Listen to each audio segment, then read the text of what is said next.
अस्सलाम वालेकुम दोस्तों, आज इस वीडियो में हम तुर्की के हवाले से कुछ बातें बताएंगे कि आखिर क्या वजह है कि 2023 में तुर्की की तरफ से कुछ बड़ा होने वाला है।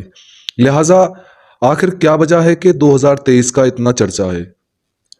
2023 में तुर्की क्या करने वाला है और 2023 से तमाम बड़े बड़े इस्लामी दुश्मन जो अंदरूनी तौर पर इस्लाम से दुश्मनी रखते हैं वो 2023 से क्यों खौफजदा हैं, क्यों इतना डर रहे हैं और क्या वजह है कि तुर्की के जो सदर हैं यानी प्रेसिडेंट ऑफ तुर्की रजब तैयब उर्दवान वो अक्सर अपनी स्पीच में कहा करते हैं कि 2023 के बाद तुर्की पहले जैसा नहीं रहेगा। आखिर क्या होगा कि तुर्की पहले जैसा नहीं रहेगा, क्या बदलाव आएगा, क्या वजह है कि लोग यह दावा कर रहे हैं कि आने वाले सालों में क्या कुछ बदलाव होने वाला है। जी हाँ दोस्तों, इन तमाम चीज़ों के बारे में हम आपको बताएंगे। 2023 को समझने के लिए हमें 100 साल पीछे जाना पड़ेगा यानी 1923 में।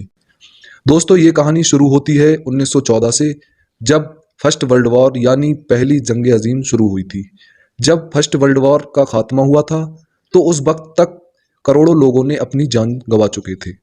दोस्तों उसका खात्मा होने के साथ साथ इस्लामी दुश्मन मुल्कों को ऐसा मौका मिल गया कि मुसलमानों की सबसे बड़ी रियासत जिसको हम खिलाफत उस्मानिया सल्तनत उस्मानिया के नाम से जानते हैं उसको ख़त्म कर दिया गया। लिहाजा इतनी बड़ी रियासत और इतनी मजबूत रियासत को ख़त्म करना इतना आसान नहीं था। इसके लिए लोगों ने बहुत पहले से ही अपनी साजिश करना शुरू कर दी थी। खिलाफत उस्मानिया के अंदर अपने ही जासूसों को बिठा रखा था। अर्तुगरुल गाजी सीरियल देखने वाले लोग अच्छी तरह ये जान चुके होंगे कि पहले के दौर का माहौल क्या था। जब पहले हमारी सल्तनतें होती थीं तो उसको ख़त्म करने की और उसको कमज़ोर करने के लिए हमें जितने भी दुश्मन हुआ करते थे जंग के लिए सामने नहीं आया करते थे, क्योंकि उनको पता था कि मुसलमानों को हराना इतना आसान नहीं है।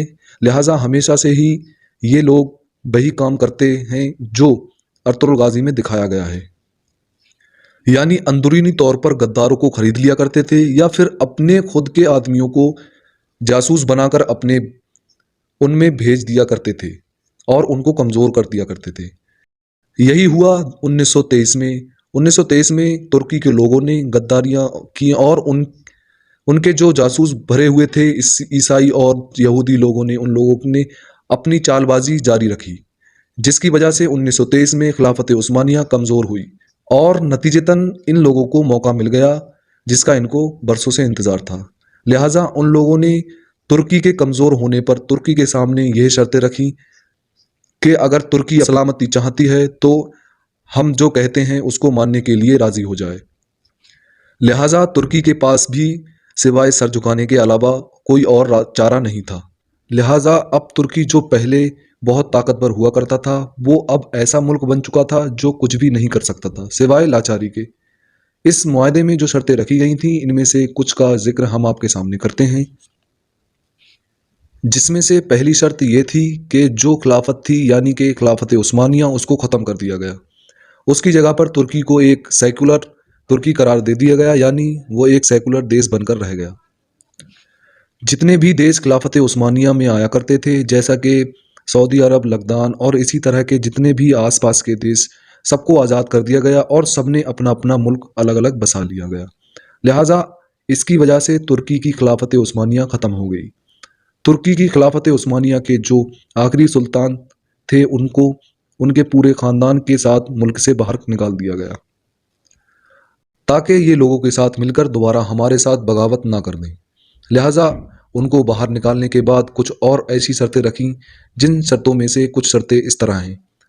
पूरी दुनिया जानती है कि तुर्की की ज़मीन में बहुत ज़्यादा तेल है जो उसको माली तौर पर बहुत ज़्यादा मजबूत कर सकता है, जो कि आज दुबई, सऊदी अरब या इस तरह की जितनी भी मुल्क हैं जो तेल के दम पर बहुत ज़्यादा मजबूत हो चुके हैं, तुर्की भी तेल की मदद से बहुत ऊपर जा सकता है। लिहाजा उन शर्तों में से एक शर्त ये भी लगाई गई कि तुर्की अपनी ही ज़मीन से 100 साल तक तेल नहीं निकाल सकता।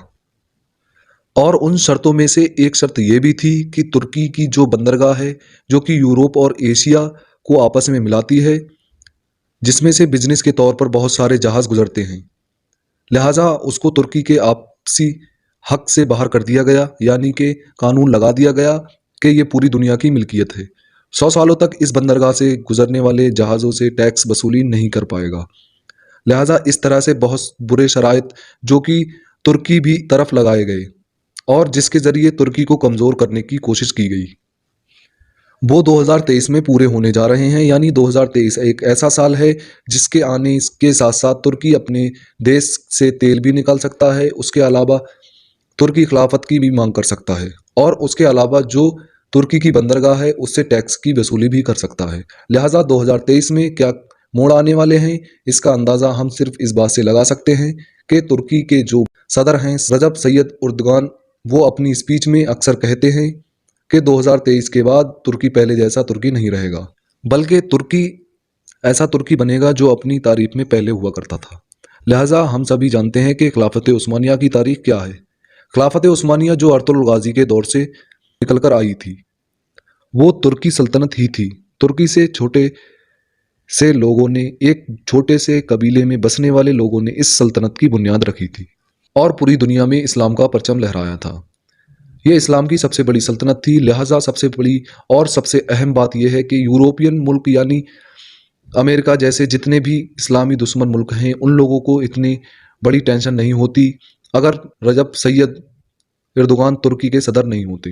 लेकिन दिक्कत की बात यह है कि 2023 के आने के साथ सबसे बड़ी मुश्किल ये है कि अब तुर्की के सदर रजब तय्यब एर्दोगान हैं, जो कि एक इस्लामी कट्टर सोच रखते हैं और जिनका नज़रिया ये है कि इस्लाम नहीं तो कुछ भी नहीं। लिहाजा यही वजह है कि वो लोग तुर्की के खिलाफ बड़ी बड़ी साजिशें रच रहे हैं और 2023 से पहले ही तुर्की को किसी तरह से इन तमाम चीज़ों से रोकने की कोशिश कर रहे हैं। अभी 5-6 साल पहले ही तुर्की की फ़ौज के ज़रिए रजब तय्यब एर्दोगान का जो तख्ता पलट करने की कोशिश की गई थी, वो कि इस्लामी दुश्मनों की एक खुफिया साजिश थी, जिसका खुलासा बाद में हुआ था। लिहाजा ये कहना बिल्कुल मुमकिन नहीं है कि 2023 के बाद क्या होगा क्या नहीं होगा, लेकिन इतना ज़रूर कह सकते हैं कि यकीनन 2023 के बाद जैसे पहला तुर्की नहीं रहेगा। यकीनन बहुत कुछ बदलाव आएंगे। आज की वीडियो यहीं पर ख़त्म करते हैं। अगर वीडियो अच्छी लगी तो वीडियो को लाइक एंड चैनल को सब्सक्राइब